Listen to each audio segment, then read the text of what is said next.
जय श्री राधे।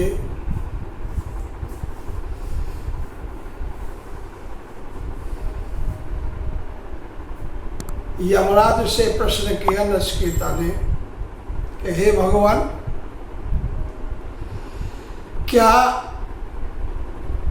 भगवान हैं भी? इस प्रश्न को सुनते ही उत्तर देने की बजाय यमराज ने नचिकेता से एक प्रश्न किया कि पहले तो ये बताइए कि आप हो कौन।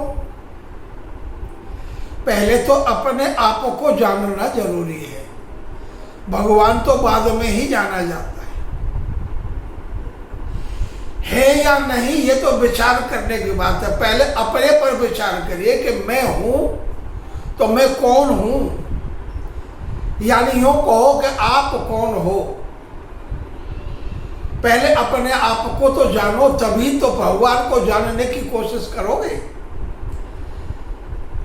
इसलिए ये बताइए कि आप कौन हो। नचिकेता ने कहा कि महाराज ये भी आप ही बताओ। तो यमराज जी बताने लगे, हे ऋषि ध्यान दे करके सुनो। कठोपनिषद के दूसरे अध्याय के पहली वल्ली का और ये तीसरा मंत्र है। येन रूपम रसम गंधम शब्दान स्पर्शन च मैथुना एतेन एव विजानीति की मात्र पर्श्यते एतत् एव तत्। हे नचिकेता, जो आप बैठे हो ना इस शरीर को लेकर के, इस शरीर में प्रकृति के 5 चीजें होती है ना, पंच तत्व, इनके गुण होते हैं। उसके बाद में ज्ञानेंद्रिय होती है, कर्मेंद्रिय होती है। इसलिए इसको प्रकृति कहते हैं, जिसको स्थूल शरीर। ज्ञानेंद्रिय के अपने गुण हैं, रूप, रस, गंध, शब्द, स्पर्श। ये ज्ञानेंद्रियों के विषय होते हैं। तो ये सब जगत है, इसमें इनकी अपनी कोई भी सत्ता नहीं होती। लेकिन ये मनुष्य इसको ही मैं जान बैठा। जब कोई पूछता है कि तुम कौन हो, तो कहता है कि मैं। शरीर की तरफ इशारा करते हुए पूछते हैं कि ये मैं कौन, तो फिर अपना नाम बताने लगता है। यानी कि जो मैं है उसका असली स्वरूप को वो नहीं जानता।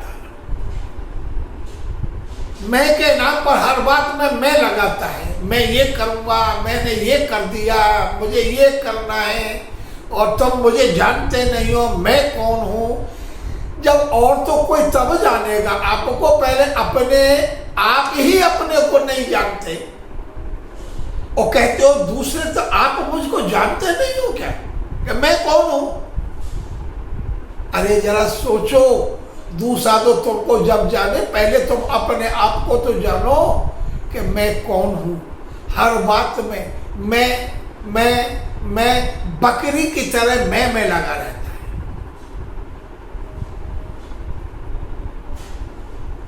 इस बात को समझने के लिए एक दृष्टांत बताता हूं मैं आपको। महान संत हुए रामकृष्ण परमहंस जी, जो महाकाली के अच्छे भक्त थे। महाकाली उनसे मिलने आती थी, बातें करती थी। जैसे माँ और बेटे का संबंध होता है, ऐसे ही माँ काली का और परमहंस श्री रामकृष्ण महाराज जी का माँ बेटो जैसा संबंध था। एक मेरे जैसा भक्त या ये को आप जैसा भक्त महाराज जी से कहने लगा कि महाराज जी, आपसे माँ काली मिलने आती है। महाराज जी कहने लगे कि हाँ आती है। कब आती है महाराज? महाराज जी ने कहा कि जब मेरी इच्छा होती है उनसे मिलने की तो मैं उनको बुला लेता हूं और वो आ जाती है, फिर मैं उनसे बातें कर लेता हूं। कहने लगे तो महाराज जी जब मां काली तुम्हारे पास आए ना तो आप ऐसा नहीं कर सकते कि मां काली को मेरे पास भेज दे तो मैं भी दर्शन कर लूंगा, मैं भी बात कर लूंगा। क्या मां काली को मेरे यहां नहीं भेज सकते? क्या मुझे दर्शन नहीं करा सकते? रामकृष्ण परमहंस जी बोले नहीं नहीं बच्चा, मैं आपको भी दर्शन करवा सकता हूं और जैसे मैं बात करता हूं आप भी वैसे ही बात कर सकोगे उनसे, लेकिन आप ये तो बताओ कि आपका घर कहां है, आपके से मिलने के लिए माता को कहां भेजूं? तो उन्होंने अपने डिस्ट्रिक्ट का नाम लिया। डिस्ट्रिक्ट के लिए बोले कि वो तो आपका जिला है, आप अपना गांव बताइए। गांव का नाम लिया, फिर बोले कि आप अपना मकान बताइए। तो मकान का पता वो बताने लगे। वो हर बात को रामकृष्ण पैसे कहने लगे कि मैं आपका पता पूछना चाहता हूं कि आप कहां रहते हो। ये तो तुम मकान का, गांव का, जिले का ये पता बता रहे हो। आप अपना मकान का बताइए, आप रहते कहां हो। ये तो तुम्हें जो पता बताए तो तुम्हारा मकान है। मैं आपके मकान का पता नहीं पूछ रहा, मैं तो केवल आपका पता पूछना चाहता। तो उन्होंने फिर इशारा किया कि मैं हूं। फिर उन्होंने अपने शरीर की तरफ इशारा किया, महाराज जी मैं हूं ना, मैं चाहता हूं मिलना। अच्छा अच्छा अच्छा, आप मिलना चाहते हो तो जिसका तुम इशारा करते हो ये तो तुम्हारा शरीर है, क्योंकि जो उन्होंने शरीर का इशारा किया यही यमराज जी नचिकेता को बताते। ये रूपम रसम गंधम शब्दान स्पर्शान च मैथुनम एतेन एव विज्ञानीति के मत्र परसते एतद एव तत्। ये प्रकृति जो होती है, ये पांच तत्व होते हैं, ये ज्ञानेंद्रिय होती है, ये जड़ होती है, जो जिसका तुम इशारा करते हो ये तो प्रकृति का है शरीर। लेकिन मैं आपका पता पूछना चाहता हूं, आप अपना पता बताइए। आप कौन हो, कहां रहते हो, यही तो मैं पूछना चाहता हूं। माता आपको मिले तो कहां मिले और कैसे मिले। मेरे जैसा भक्त या यो को आप जैसा भक्त दिमाग चकराने लगा कि अब मैं क्या कहूं, क्योंकि हम तो इतना ही जानते हैं। मैं तो लगाते हैं, मैं को शरीर, अरे बाबरे हो, मैं तो अहंकार का भी नाम होता है। किसका नाम? अहंकार। जैसे देख लूंगा मैं, तू मेरे को जानता नहीं है, ये तो अहंकार का शब्द है। मैं ये प्रकृति का शब्द है मैं, लेकिन ये प्रकृति का भी शब्द है अहंकार के रूप में, लेकिन ये असली शब्द मैं का कुछ और भी है। अहम ब्रह्मास्मि बृहदारण्यकोपनिषद में इसके बारे में आपको बताया। ये भी बात मैं आपको कई बार बता चुका हूं। मैं ब्रह्म हूं, यानी कि इसको, अहम को, मैं को ब्रह्म से भी जोड़ा है। लेकिन यहां पर नचिकेता जी कहते हैं कि जब ये जो मैं करने वाला होता है, जब यह इस शरीर को छोड़ के जाता है तो ये सारी ज्ञानेंद्रिय, कर्मेंद्रिय, पंचभूत, ये सब कुछ रहते हुए फिर वह हिलता नहीं है, वो ढुलता नहीं है, वो कुछ करता नहीं है, बोलता नहीं है, देखता नहीं है।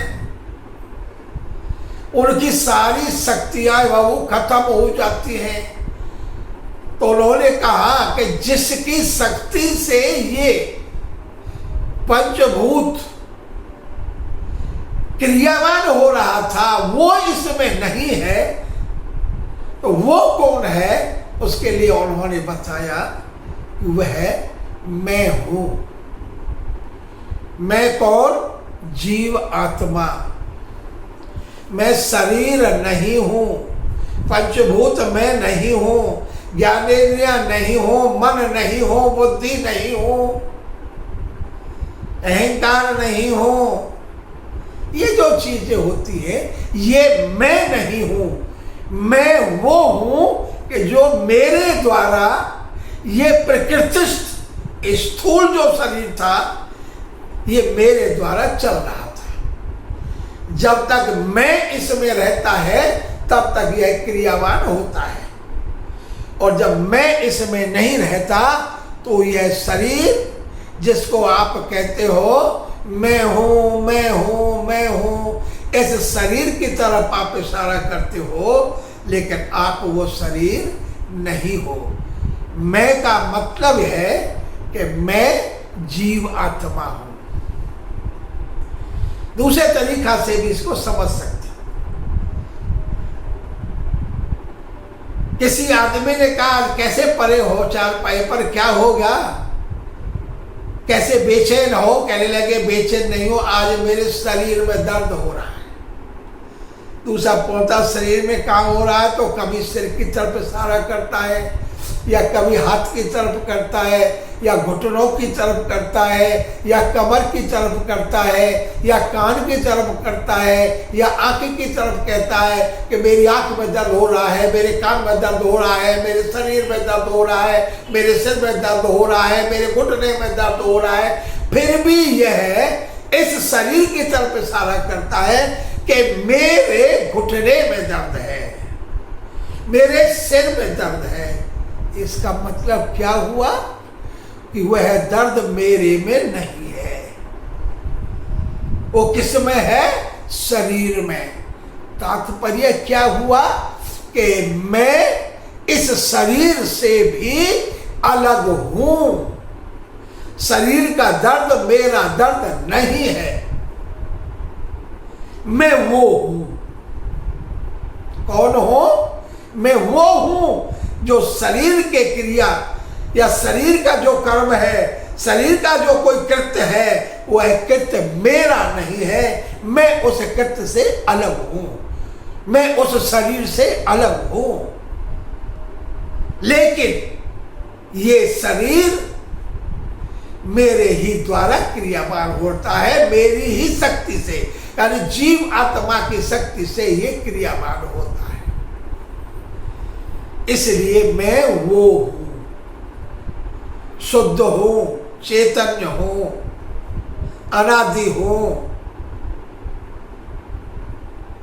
निर्विकारी हूं, बेकार भी नहीं है कोई। इसलिए पहले अपने मैं को जान जाएंगे तो फिर उस परमात्मा की तरफ जाएंगे। जब तक हम अपने मैं को नहीं समझेंगे तब तक उस परमात्मा को आप कैसे जान जाओगे? इसलिए नचिकेता से कहा कि हे यमराज ने कहा कि हे नचिकेता, आप मैं को समझिए, यानी मैं जीव आत्मा हूं, मैं शरीर नहीं हूं। जब ये यहां तक आप पहुंचाओगे तब उस प्रभु की तरफ जाने का विचार करोगे, जिसको कि हमारे कहते हैं आत्मज्ञान। पहले आत्मा का ज्ञान करिए, पहले मैं को समझिए, मैं कौन हूं। जब आप मैं को समझ जाएंगे, भौतिक ज्ञान से निकल करके आप आत्मज्ञान में पहुंचिए। भौतिक ज्ञान सबको होता है, आत्मज्ञान सबको नहीं होता। पहले आत्मज्ञान किया जाता है और आत्मज्ञान को करने के बाद फिर वह धीरे धीरे करके उस स्थिति में पहुंचता है कि इससे आगे भी कुछ है। तो इससे आगे क्या है कि इससे आगे वही जीवात्मा नहीं, वही परमात्मा है।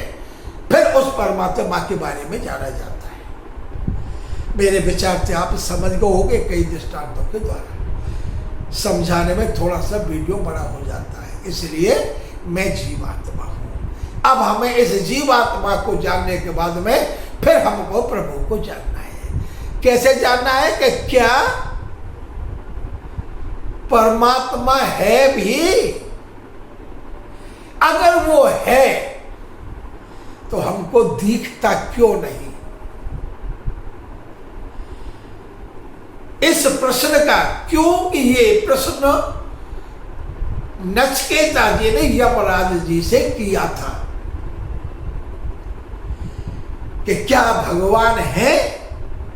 अगर हैं तो वो दिखते क्यों नहीं? इसलिए इससे पहले मैंने आपको बताया, पहले मैं को जानो, मैं कौन हूं। जब मैं को जान जाएंगे तब हम परमात्मा के बारे में विचार करेंगे। चलिए आज का इस वीडियो को ही समापन करते हैं। अगले वीडियो में हम आपको बताएंगे कि परमात्मा है भी, और हैं तो दिखते क्यों नहीं। इससे आगे जो वीडियो डालूंगा इसके बारे में मैं आपको तब बताऊंगा। वीडियो अच्छा लगे तो चैनल को सब्सक्राइब नहीं किया हो तो चैनल को सब्सक्राइब जरूर कर दें, जिससे मेरा भी कुछ हौसला बढ़े, मेरे को भी पता चले कि मेरे को आप प्यार करते हो। अगर मेरे से आपको सच्चा प्यार है तो ये ध्यान करिए कि मेरे को लाइक भी करें, चैनल को सब्सक्राइब भी करें और शेयर भी करें। ठीक है, आगे तुम्हारी इच्छा है। फिर मैं इसके बारे में अगला वीडियो डालूंगा, उसको भी ध्यान देंगे। ध्यान रखना, वीडियो को शुरू से और आखिर तक सुनोगे तब वो कोई बात समझ में आएगी। बीच में छोड़ देने से बात समझ में नहीं आती, इसलिए वीडियो को पूरा देखा करो, समझ में आएगी। अगर प्रश्न कोई आए, आपके मन में उठे, कोई विचार उठे तो कमेंट में करके पूछ लेना। बार बार मैं यही कहता हूँ, मैं ज्ञानी नहीं हूँ, मैं भक्त हूँ। संतों के द्वारा, महान पुरुषों के द्वारा जो भी कुछ मुझे प्राप्त होता है उसे मैं आपके समक्ष ला करके रख देता हूँ। ठीक है, हाँ, भूल चूक के लिए गलती को ठाकुर जी को समर्पण कर देना है नहीं, क्योंकि भगवान के ही समर्पण होता है, चाहे वो अच्छा हो चाहे वो बुरा हो। अगर अपने को ये समझ ले कि मैं कुछ नहीं हूँ, मैं परमात्मा की शरण में हूँ, मैं गुरु जी की शरण में हूँ, तो मेरे किए हुए कर्म का फल मुझको नहीं मिलेगा, क्योंकि मेरी शरणागत हो गई।